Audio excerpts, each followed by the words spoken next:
Okay, hey everybody, welcome to CurrentWare version 12 Fireside Chats. I'm Derek, I'm the head of customer success here at CurrentWare, and I'm joined by a few panelists that work on the CurrentWare team, and we'll get into that in a second. But today, our plan is we are walking through our new release, version 12. We have a couple key features that we want to highlight, and this isn't a typical demo where we'll just show it how it all works. We want to speak to why we built these things, the real world value that our customers are seeing, and for any potential prospects that are looking at our software where they can get some real insights into how this stuff can be used, what we're seeing, and again, how we built some of this stuff. So I'm joined by a few people on the CurrentWare team here. To kick it off, I'm joined with by Ryan. Ryan is our head of revenue. Hey man, how are you? Doing well, thanks. Ryan's going to give us some really cool insights from like a customer demand perspective. He knows what the conversations internally look like with our customers, but also what he's seeing from, the market and what people need and what people want. So he'll be able to shed some cool light there. We've got Mike, who is our head of support here at CurrentWare. Hey everyone. Hey, Mike, thanks for joining us. Mike, obviously, he's in the trenches, he's in the meetings with the customers, he's seeing the struggles, but also, what people are looking for and to make real decisions internally. So Mike has some really cool perspective on that end of things. And then Gordon, he's a product manager here at CurrentWare. Hi, Gordon. Hi all. Gordon obviously is a big part of helping build these features and all the features we build here at CurrentWare and what our roadmap looks like. So he can share some pretty cool perspective in that sense. So to get started here, I think what we should do, guys, instead of jumping right into the specifics and the products that we built, high level, and maybe I'll start with you, Ryan. Like, what are some of the things that we've been seeing from whether it be prospects or customers that have kind of pushed some of these features into version 12? Yeah, I think the big one right off the bat is compliance pressures. So, one of the big features that we've talked about a lot, kind of we marketed, is this idea of application allow listing. And we have a number of customers and prospective customers and MSPs and partners that are thinking about how can we make sure that we comply with the compliance frameworks that exist if we want to work with the government or we want to work with the DoD or we want to work with high security agencies like aerospace and allowing a subset of applications and blocking everything else is like a huge thing that people have been talking about. CMMC compliance is one big area of focus for us. So Yeah. that's a big one. Maybe I'll pass it off to Gordon so he can talk about some and we'll go back and forth. Yeah, thanks, Ryan. Yeah, I completely agree. So this is to do with those security gaps that come across in companies, specifically shadow IT. So this is all about having better visibility on where some of the data is going. Where are people using applications that admin don't know about that haven't been approved? So yeah, this is all about increasing observability and being in better control of the data that belongs to a company. And I think another one that I think about a lot is remote versus hybrid versus in-office kind of work scrutiny. So a lot of companies are coming back to office. There are also a lot of SMBs and mid-market companies that are still trying to figure out hybrid work or remote work because of the cost of real estate, because of being able to hire global talent versus local talent. But Totally. leadership needing to better understand like what performance looks like across those variables and having confidence to know that there is no difference in productivity or difference in effort or burnout or utilization or time they're spending at their desk or logging in late or logging, just a ton of things around making sure that they can confidently say a 3 day a week in office policy and 2 days from home, for example, is not going to negatively affect the company or may even like positively impact the company because of the flexibility that it affords. Totally, yeah. And I can even speak to the fact that when we're working with customers, it's not even, remote is good or bad. It is so different from organization to organization. So getting that visibility in, are people more productive? Are they working more? Are they working less? It helps you make those critical decisions that end up costing you a lot of money. Some of these things, right? So totally. Is there anything there, Mike, that you'd want to add before we kind of get started into, the specific features? Uh, yeah, I think one of the big things there would be data accuracy and something that we're always trying to optimize for is ensuring that when you're looking at the data, you see it in the clearest possible lens, making sure that it's as accurate as possible and something that you can continue to trust. Yeah.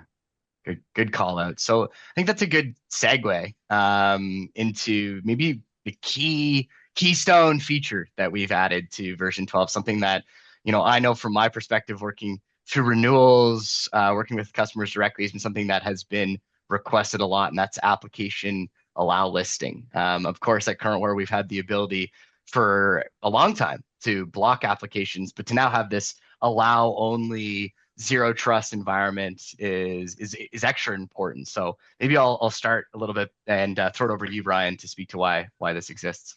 Yeah, I think I'm excited about this. I've wanted this for a long time. I'm really excited that it's here. Uh, Improves our ability to kind of speak to the compliance, security, zero trust environments that a lot of our customers are looking for, especially the ones, as I mentioned, in like government or contracting or aerospace or just high security environments or places where they have high levels of IP or they have offshore talent that are working with sensitive data.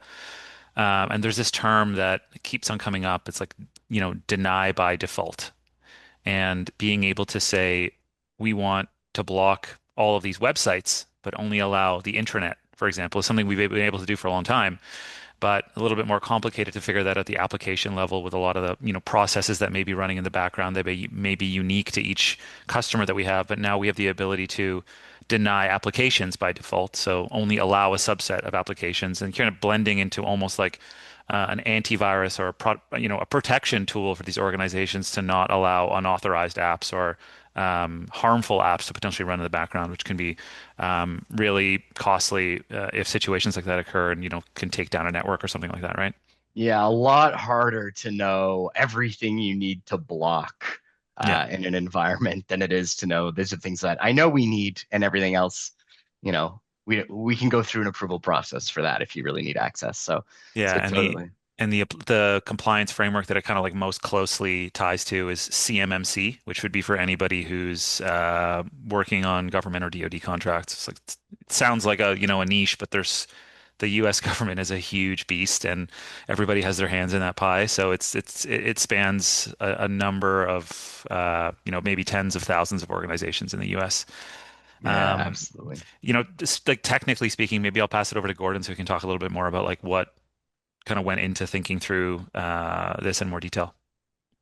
Yeah, so this you touched on it earlier, Ryan. So this is a just sort of deny by default, and the way we approach this is firstly, it's about the observability. It's about knowing where the gaps are. So we would suggest that people start with just monitoring to see what applications are currently being used at the company.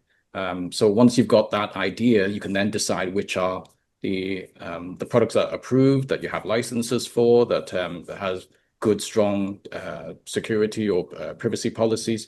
So we would have this philosophy where you can initially you can block, but now we're using this allow approach. So that means that we specify which applications are allowed to be run.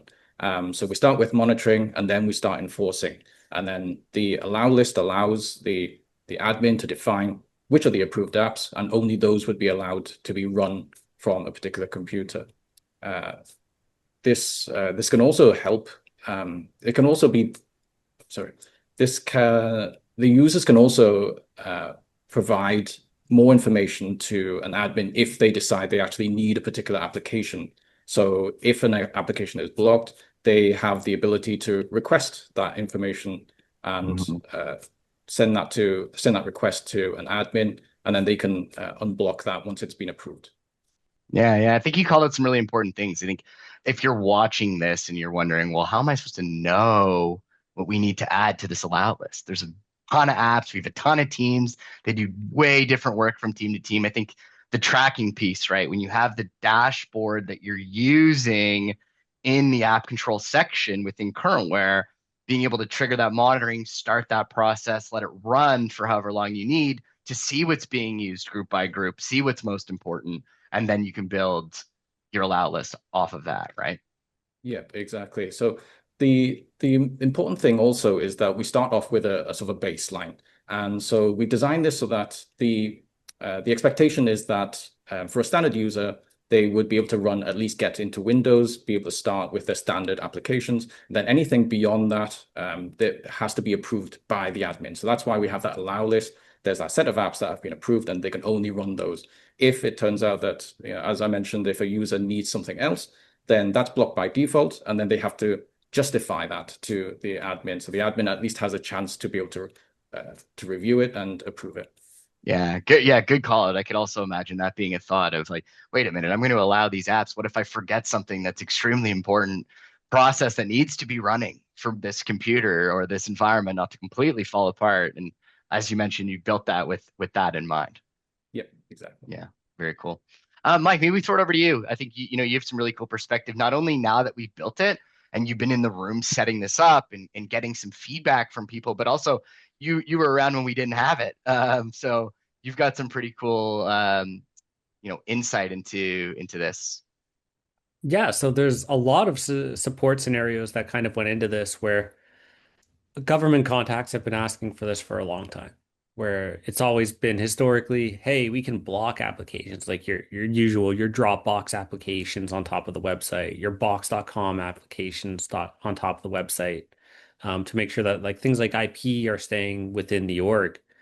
But realistically, this is something that's going to help with customers that find themselves getting into this like scramble after something slipped through the cracks with a current setup that they might have in their org.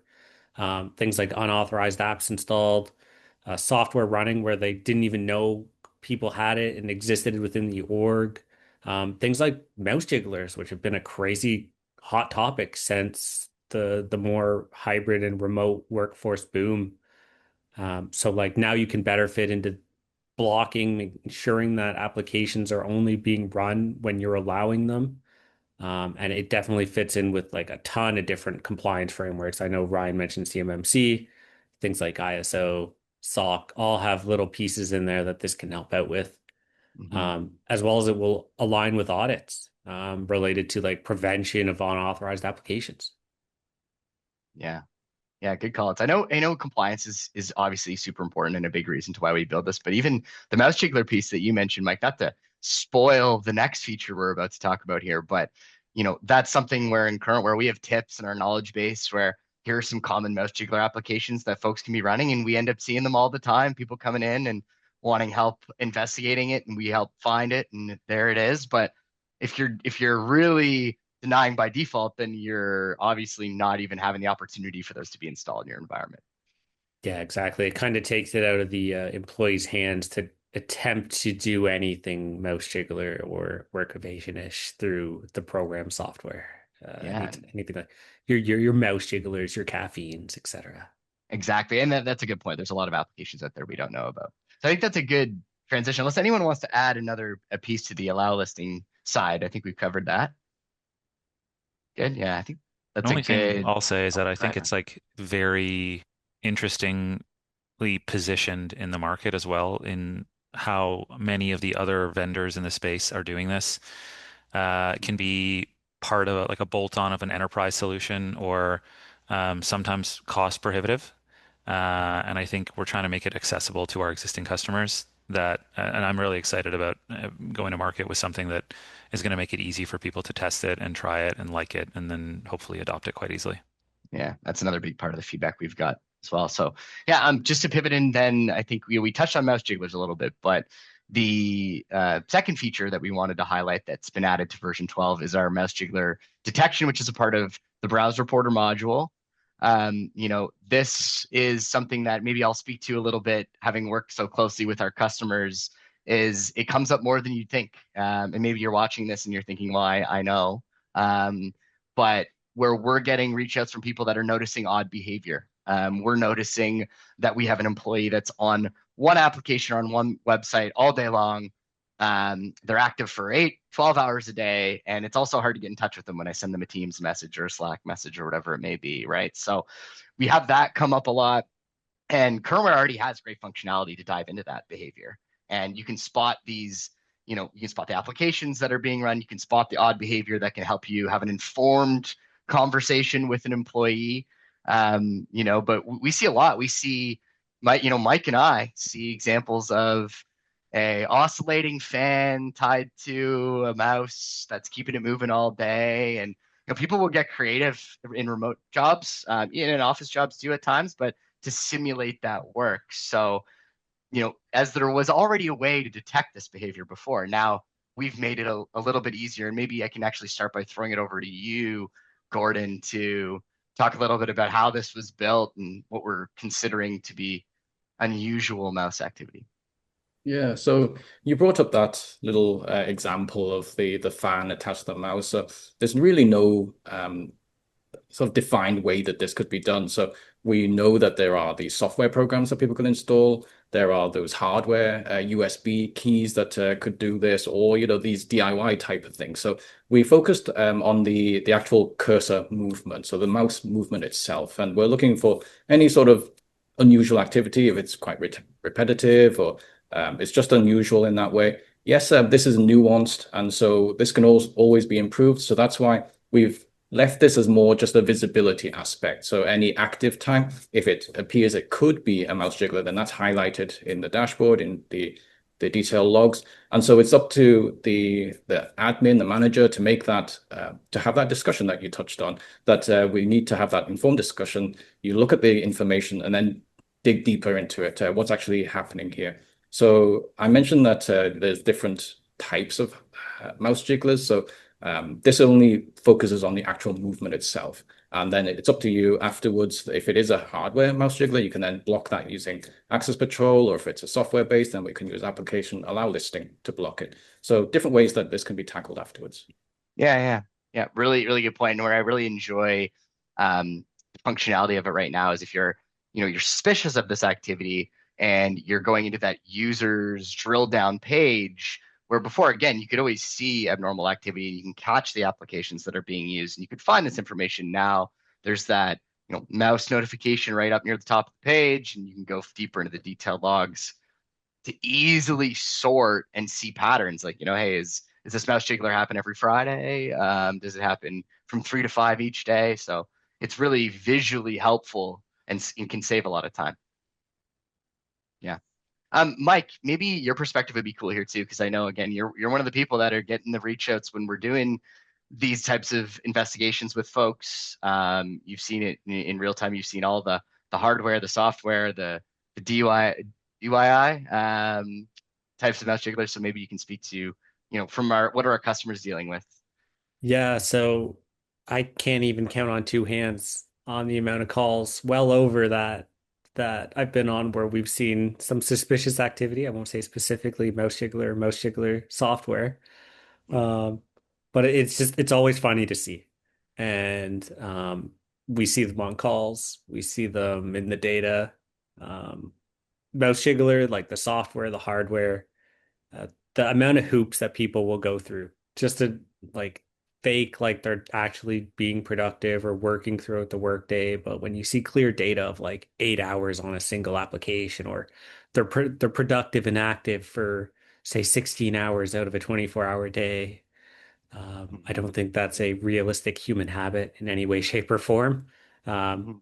so it's always funny, and a lot of the times customers are reaching out and they just want to like they see the weird data and they're like, "Okay, what is this? Can you just kind of confirm my suspicion here that this user actually isn't doing anything?" And we go into the data, we see like 4 hours of straight like as something, one random application, maybe a click into like Outlook to check their email. It's very obvious someone's just avoiding their machine going to sleep, or going inactive on Teams or Zoom. And this is just building that story, helps visualize it a little bit more, and kind of like focusing on that data accuracy piece, to better highlight so that you can see the data. It's got a clear story, and you understand that there's more truth behind what you're seeing. Yeah, totally. And it goes back to something Ryan mentioned earlier in this call is, in the world of the remote and the hybrid and the trying to understand where time's being spent and how much productive time folks have in a day, understanding is that a problem that you're dealing with now, people simulating work Mhm. remotely, right? And I think you like operate as a business owner or as a function leader or a manager with trust off the bat. I don't think people are going into these sorts of situations looking to, sit there and watch and see what's happening, right? But it's more you have Yeah. trust, but if we have suspicion, we need evidence. And I think that like they're just trying to find things to corroborate a story that they've already perceived as happening based on other factors. And I think this provides a lens that is useful. And um, oftentimes the people who are concerned about this happening at the organizational level are just, most of the time the ones who are at risk of being exposed for something like this too. So I think it's a nice like transparency tool in Yeah, that I'm really sense. happy you mentioned that. I'm really happy you mentioned that because it's not about, micromanaging. It's not about zero trust. It's like in the calls that Mike gets, it's not people that have been scouring deep into the detailed logs of a user and found something suspicious. It's, strong managers who have trust in their people, and then something pops up they're concerned about. And if they're remote, it's hard sometimes to verify that and to have evidence of that, or give yourself enough context to then go have the right performance management conversation with that individual or Yeah. build a performance improvement plan. But having this installed gives you that confirmed suspicion, and then it can help you be a better leader. Yeah, and obviously, like it can be frustrating sometimes as a sales leader myself, where I'll get like these large enterprises coming to us saying, we want to monitor 3 people, but they're like 10,000 employees. So like it always starts with them having a hunch about one person and not actually thinking about it from the entire organizational lens, but they get the visibility and the insurance policy and they understand what data they now have access to as it relates to that one person. And it leads them to think like there must be other people that are doing similar things across this whole org. So as situations arise where managers are asking for IT to kind of provide insight into what may be happening, they don't have that information, and like it would be useful for them to have it in the event that it does get requested.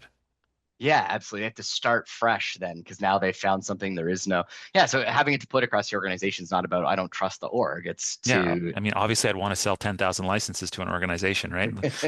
Doesn't always yeah, happen that way, right? yeah, exactly. Yeah, and it's like, hey, I don't trust anyone here. I think we have a huge problem. But it's like having again, you have the data. It'll save you a lot of time and effort if you can go verify it after people have maybe had their suspicions about Yeah. whatever the behavior may be. So.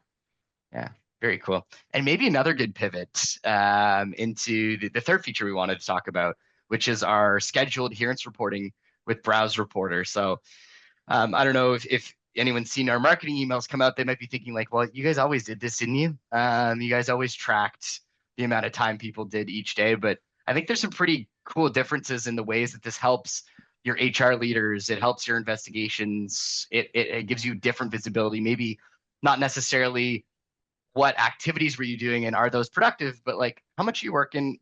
We're supposed to work 8 hours a day. And how can I quickly verify that that's happening with this group, with this, specific employee that I have a suspicion about? So again, maybe I'll start with you, Ryan. Like what were you seeing from, prospects coming in and what they were looking for and what they might have needed that would have led to us, wanting to build this feature? Yeah, I think as the organization goes international and becomes more complex and flexible, there's shift work, in the same org that there may be work that isn't necessarily so based on how many hours.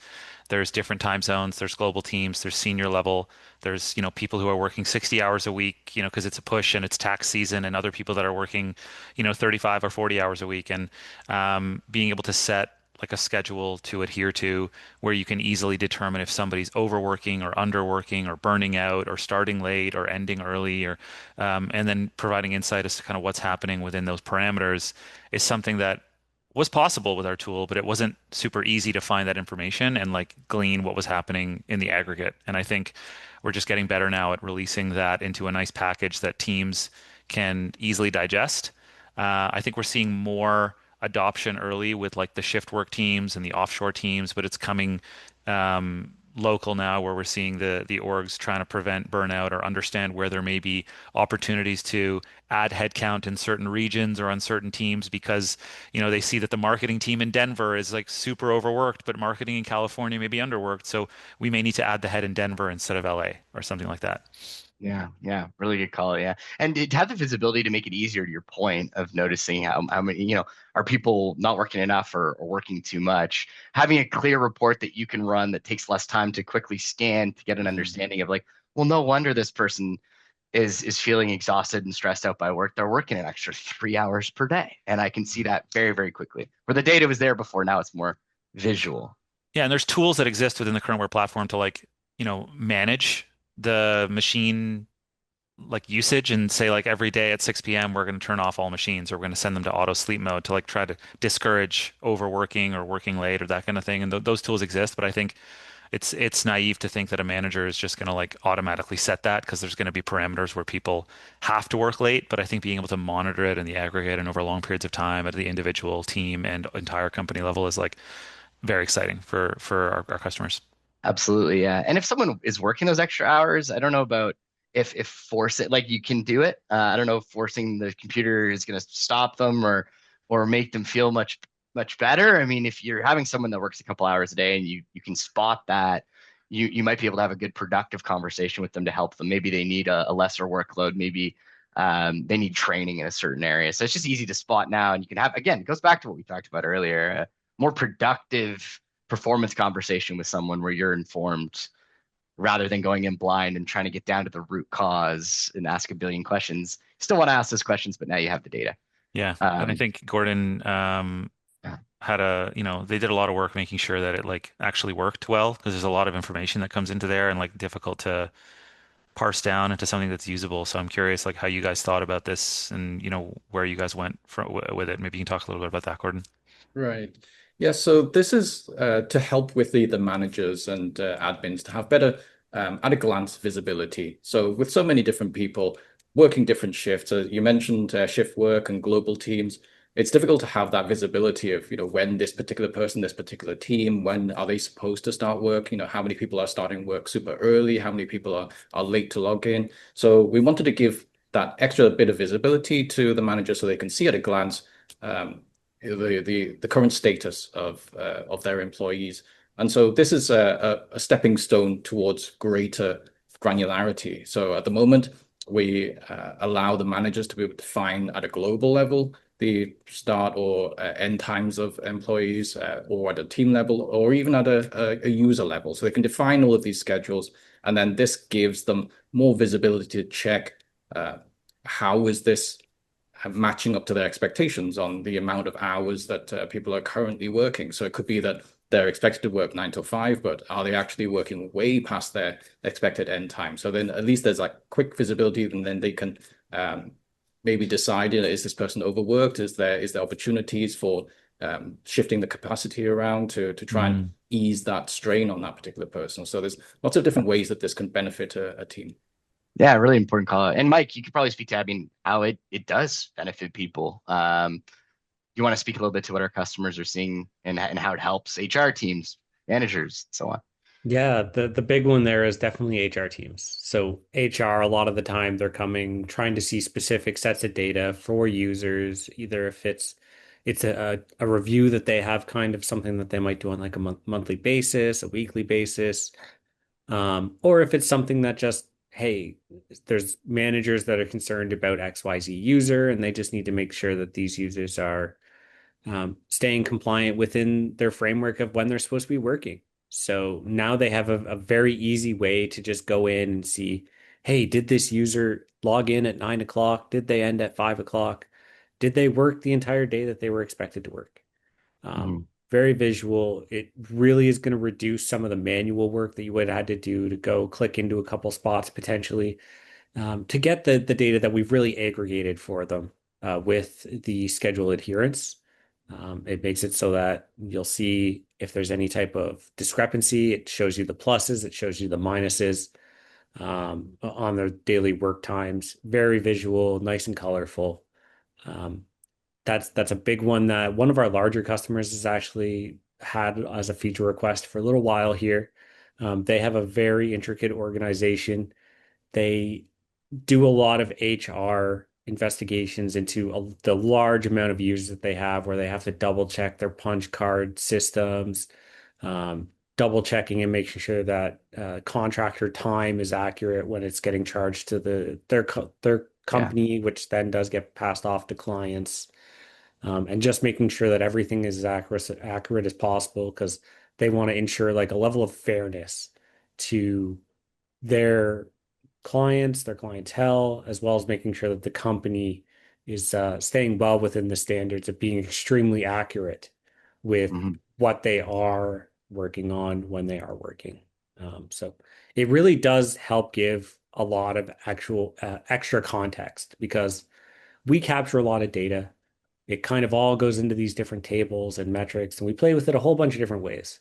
And just visualizing the data in a more world use case for like specifically mostly HR teams, obviously team leads can very much utilize this.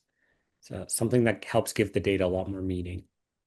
Yeah, yeah, absolutely. You mentioned contracted workers, right? Like we have that a lot. We have a lot of that, right? And if you're billing the company based on the hours that you're working and you're not actually working those hours, there's a real ROI here for these business owners that are, trying to make sure they get the job done, they get it well, and they're charging their clients appropriately and they're paying appropriately for the work that's being done as well. So it does make that a lot easier. Something we see often. Cool. So that was the third feature we wanted to highlight today. I think just to maybe tie a bow on it before we say goodbye, because we've been in here for about 30 minutes. Maybe Ryan, I'll throw it to you. Like if you look at version 12 as a whole, what do you think this says about kind of where CurrentWare is headed and what we're focused on and the value we're going to provide to our customers and people who will be our customers in the future? I think it's just a continued effort to surface the data that we've always been, you know, applauded for collecting. And I think we're making it more usable and more actionable. And then on top of that, from a compliance and a security angle, we're kind of dipping into new parts of the organization that need this information that were asking for it but didn't know how to action it or it wasn't the full piece of the puzzle for them. And I think we're getting closer and closer to kind of being something for like tons of different teams within the organization to make actionable decisions on. So I'm excited about that. And again, I'm also like excited about how we're making the data accessible in different formats to be able to provide different layers of ROI to different teams, whether it be, financial or productivity related or schedule and adherence and HR related, or even things related to like legal and kind of touches on that. We didn't really touch on that today, but there's a bunch of stuff in there in that realm too. Yeah, yeah, really, really good points. I think you said it. Like we provide the data, and we've been providing the data, and we've had these controls, but taking it to the next level, making it easier to use, easier to see where you could be saving some money, and to take it a step further, where you can control your environment a little bit better. Yeah. Yeah, we're really listening to what our customers are feeling and what we're seeing in the market. So, yeah, very cool. Okay, guys, I think that is good. I want to thank you guys all so much for your time. Cool insights across the board here. For anyone that's in the room today listening or watching this recording, if you have any questions about CurrentWare, about our features, you can reach us if you go to currentware.com. We have a great knowledge base, good release notes on these things, and you can reach out to me, our success team, Ryan, the sales team, or support teams around. And if you want to talk to Gordon, message one of us and we'll pass you along to Gordon so you can talk to him directly. But thanks again, and hope you enjoyed. Thanks, guys. Thanks, everyone. Thanks, everyone. Thanks, everyone. Talk soon. Bye. Bye. Yeah.